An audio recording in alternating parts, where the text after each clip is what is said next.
یک نفر نان داشت اما به نوا دندان نداشت.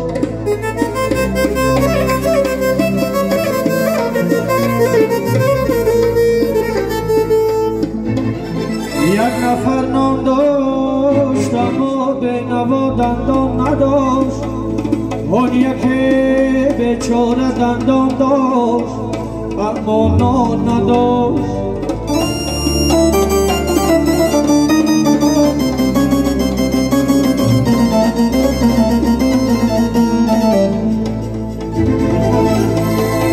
وان کی باور داشت که روزه میرسد بیچاره بود. وان کی در احوال دنیا غرق و پیمان نداشت.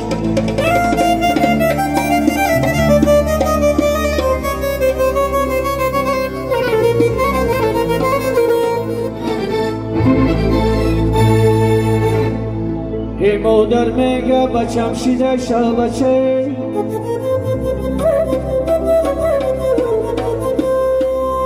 آرمانی دیلم زبی خانه آچه.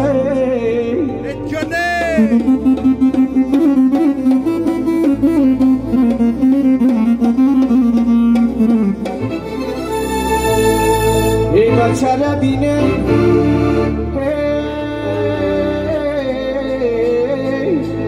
بچه را بینه که نشسته در سری تخت، آرمان شکنه کش تباری بچه.